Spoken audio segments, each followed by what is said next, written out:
রাজধানীর বিজয় সরণি ট্রাফিক ব্যবস্থায় চালু হয়েছে নতুন নিয়ম। দড়ি বেঁধে যানবাহনের চলাচল নিয়ন্ত্রণ করছে ট্রাফিক পুলিশ। 25 জানুয়ারি থেকে কার্যকর হলেও অনেকেই জানেন না এই নিয়ম। এতে ভোগান্তিতে পড়ছেন ধানমন্ডি মোহাম্মদপুরের যাত্রীরা। এ নিয়ে ক্ষোভও ঝাড়েন তারা। তবে ট্রাফিক পুলিশের দাবি, এই নিয়মে বিজয় সরণির সিগন্যালে কমেছে গাড়ির চাপ। শুভ মাহফুজের রিপোর্ট।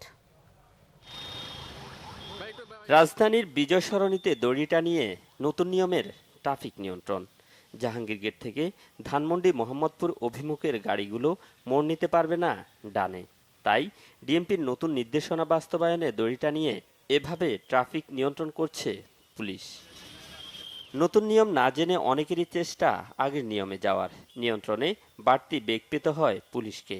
যা মনে চায় মন করা এটাই, যে সময় যা মনে চায় এটাই করতে আছে, এটা তো আমাদের জন্য ক্ষতিকর। ক্যান্টনমেন্টের ভিতরে আছে, টাইম থাকে, যদি একটা গাড়িও না থাকে তাহলে সুন্দরভাবে টাইম অনুযায়ী উঠে সিগন্যাল পরে থেমে যাই আমরা, আবার যখন টাইম শেষ হয় আমরা চলে যাই। তো ওই নিয়ম করছে না কে? এইটা আসলে কয়েকদিন পরে আমার কাছে মনে হয় বোঝা যাবে যে এইটার ভোগান্তি বাড়বে কি কমবে।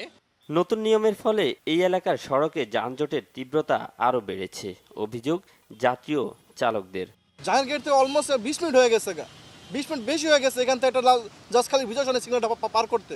1 ঘন্টা কাছাকাছি হয়ে গেছে, এখনো আমরা সিঙ্গেল পার হইতেছি। এখানে অন্য সিস্টেম করা উচিত, যে সিস্টেম করলে পরে আপনার অন্ততপক্ষে যানজটটা বাড়বে, কমবে। এই যানজট আরো বাড়ছে এটাতে। তবে পুলিশ বলছে নতুন ব্যবস্থাপনার ফলে সিগন্যালগুলোতে আগের চেয়ে কমেছে গাড়ির চাপ।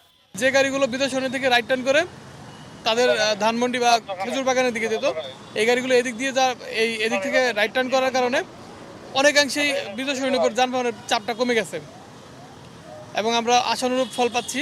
আমরা আশা করি আরেকটু ডেভেলপ হবে, যত আস্তে আস্তে মানুষজন জানবে আরও উন্নতি হবে।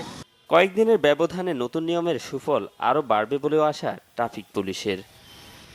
শুভ মাহফুজ, বাংলা ভিশন, ঢাকা।